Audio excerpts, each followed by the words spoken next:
tool to then promote your music, so that then you can play live shows and actually get paid. But yeah, streaming for artists is not.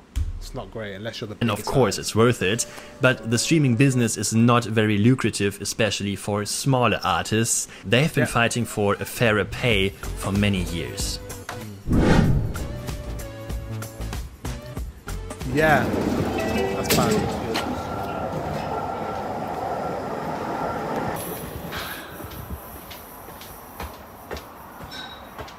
Okay, now we've learned a lot about Swedish music history. Now it's time to answer the most important question. Why? Why do all the great hits and songwriters and artists and streaming services come from this country? And why is Sweden obviously so much better than other countries when it comes to pop music? Yeah, why? Well, if you do your research on this topic, you will come across all sorts of explanations. There are music discussion boards on the internet discussing this topic for years now. Music magazines also reported on this, and also the Science already studied this topic. Well, and there are a few explanations that you read in all those. They're studying you. It's like it's a bit like your it's a bit like how they study Egypt and like, how did they create the pyramids? Like, how did they do that? How is that possible that the pyramids came to be? How did the Egyptians do that? We just don't know. It's the same thing. Sweden, how are you so good at music? How do you dominate the music industry? Why do you have so many people from Sweden, small population, with a dense amount of people that are good at music or great at music? What? It doesn't make sense. And it's not just like one type of person. It's not just a producer. No. It's not just a person creating the music. No. It's not just a singer. You've got plenty of those. It's not just it's not like it's not just a streaming platform. It's like every part of the music industry Sweden has some sort of influence in. Every part.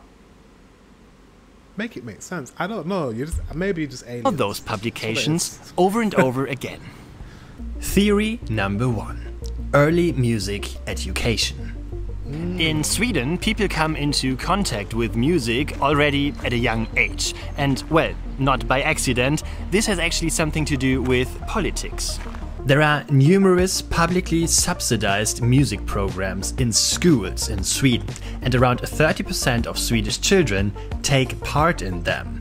This also applies to the previously mentioned hit writer Max Martin. In interviews, he repeatedly stated that his early music education was a cornerstone of his later success. Also, adults in Sweden. Damn, I went to the wrong.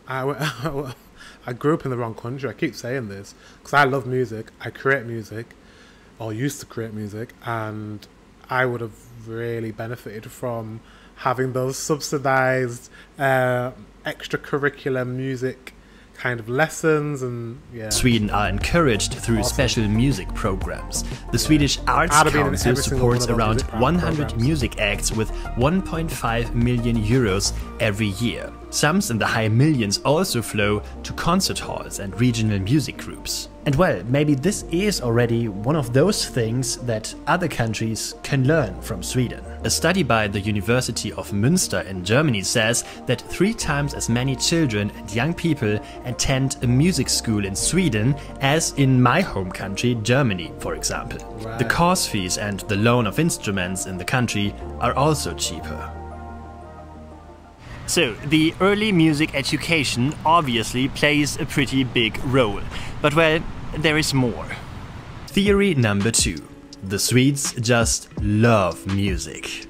Pop music is not only a thing that you hear on the radio in Sweden. No, it's an important part of the Swedish culture, and you can also hear and see that in the media.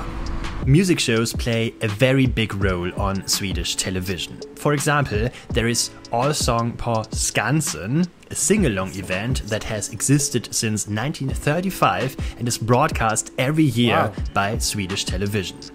You have a music show that has been broadcast since 1935. I swear in the UK we didn't start, like, I don't think we started having like music like competition shows until like the late 80s or mid 80s, the earliest 70s. I think we had Stars in Your Eyes is the earliest one I remember. But I don't remember any. There's no TV shows, music TV shows that have been around since 1935. So that's pretty impressive. The music show Så mycket bättre is also extremely successful, and there are also many music quiz shows on Swedish TV. The musical highlight every year is the so-called Melodifestivalen, Melody Festival, a 6-week Saturday evening competition in which the participant is chosen for the Eurovision Song Contest. When if you compare this to other European... When does it start? Because I'm going to cover it. I'm going to cover the Melody Festivalen, and I'm going to cover the Eurovision like I did last year. Last year? This year. Earlier this year. I'm going to cover it next year. I can't wait for that. That's going to be fun. European countries, this is not just a lame TV show. Around 4 million people tune in every year. That's almost half of the population. That's wild, because I think we have an equivalent to the Melody Festivalen, but it's not popular. This is why we always lose. This is always why we always do terribly at Eurovision. We've got better the past couple of years, but historically, for a couple of decades now, I think we've been doing very, very badly at the Eurovision Song Contest because we don't take it seriously enough. And our TV show that selects the person that goes to the Eurovision, people don't watch it, which is really, really bad. Whereas you guys really take it seriously. So when you pick somebody, they're really good. Like Loreen. Scooters are big, aren't they? Electric scooters are quite big in Sweden. That's good to see. I think they've only just started in various cities in the UK. But I think it's about 6 cities doing like a trial where they're trialing out scooters. But yeah, we've had electric bikes for a bit, but scooters have only just arrived. It's good to see people are out and about and we have a lot of Swedes who make music and a lot of Swedes that love music, and then there's another important factor that plays a pretty big role when it comes to music export. Business? Theory number 3.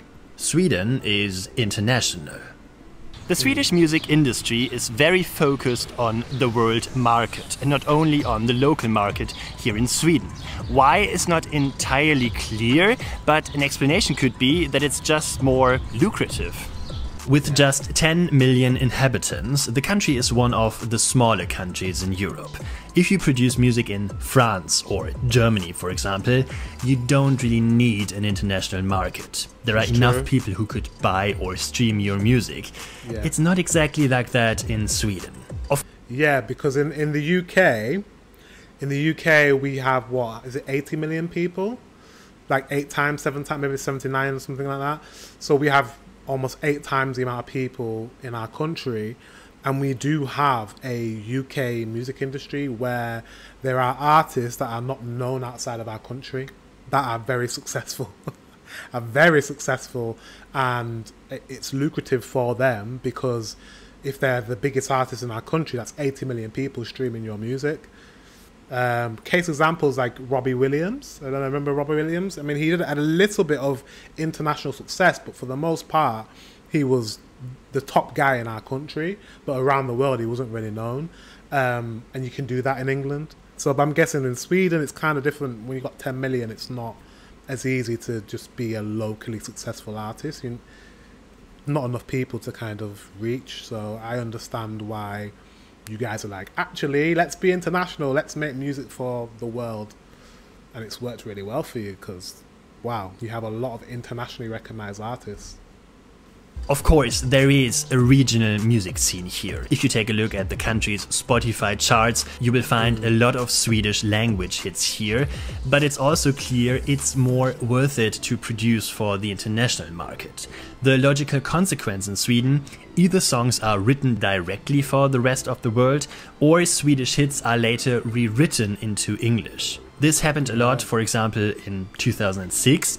The dance song Båten Anna by Bass Hunter, you may remember it. It was released in Swedish first and later re-released as an English language version called Now You're Gone, that finally became a global success. Other artists, such as the former ESC participant Benjamin Ingrosso, sometimes publish songs in Swedish and sometimes in English. The music scene in Sweden is also closely networked and aims to make Swedish music internationally known.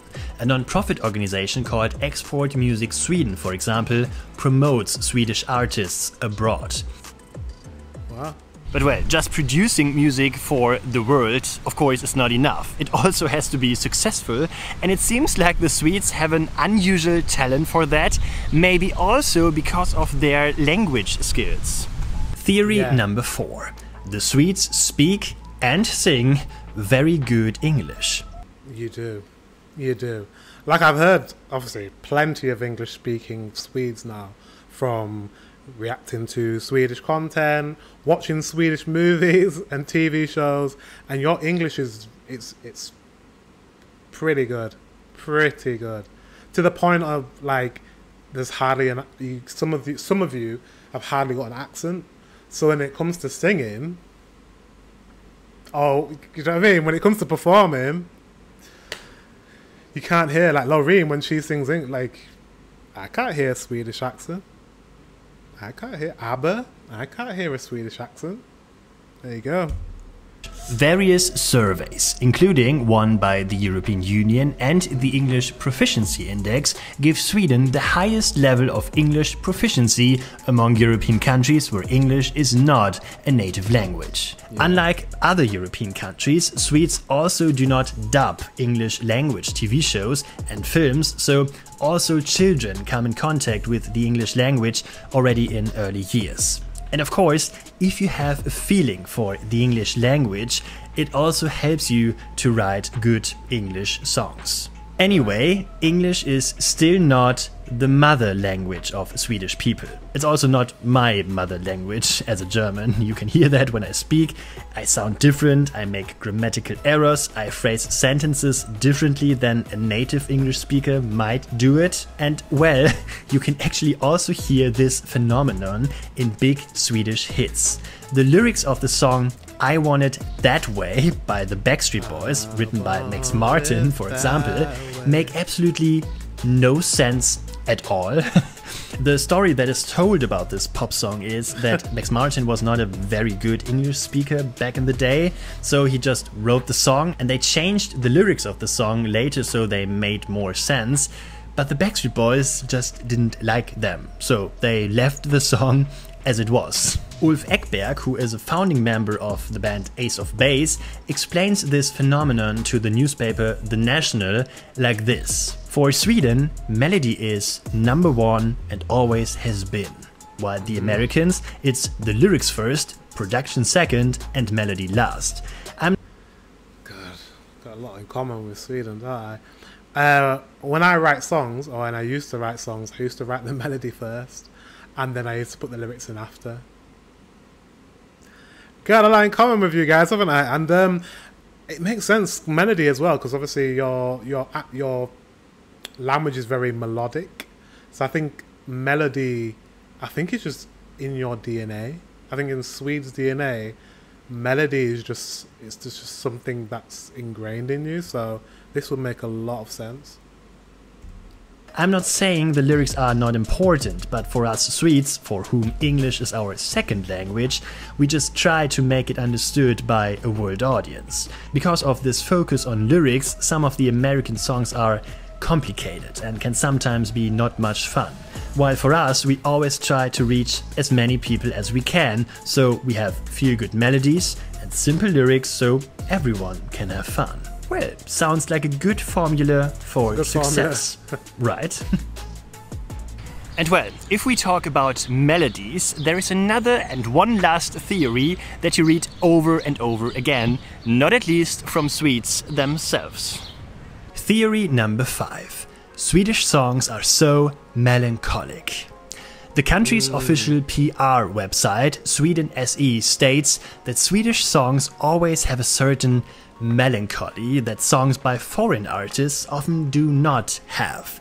This is supposed to be triggered by the long, dark winters in the country, which obviously offer a very special atmosphere to write good melancholic pop songs. Right. The melancholy is a tradition began by ABBA, who took their cue from Swedish folk music, the website writes. Tunes once whistled in the depth of the pine forest now echo worldwide.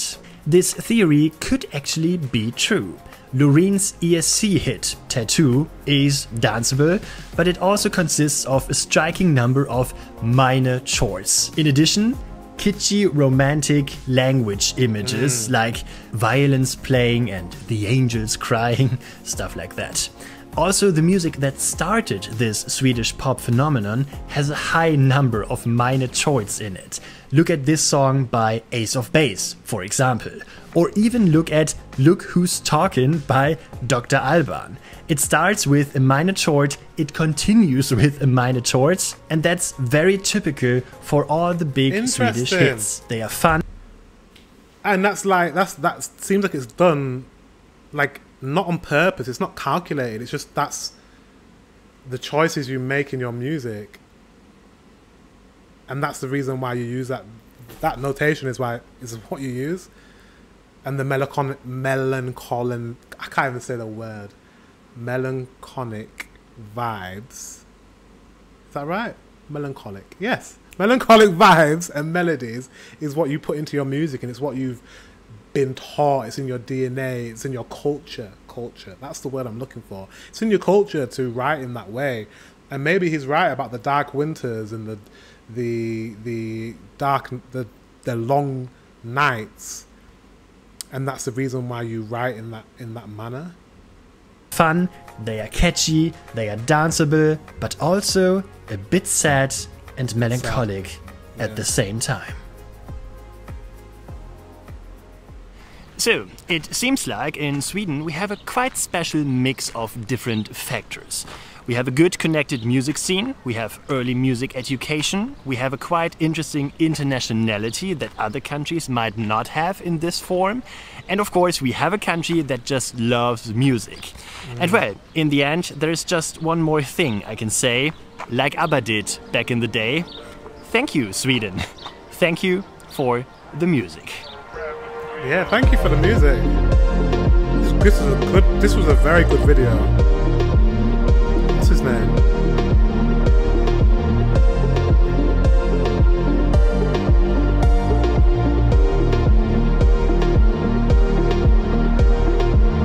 There is one more thing I'd like to mention before we end today's video. You might have noticed I talked a lot about music today, but I actually didn't play any of the songs I mentioned. And that's because it's still a super complicated and frustrating thing to license commercial music for a YouTube video.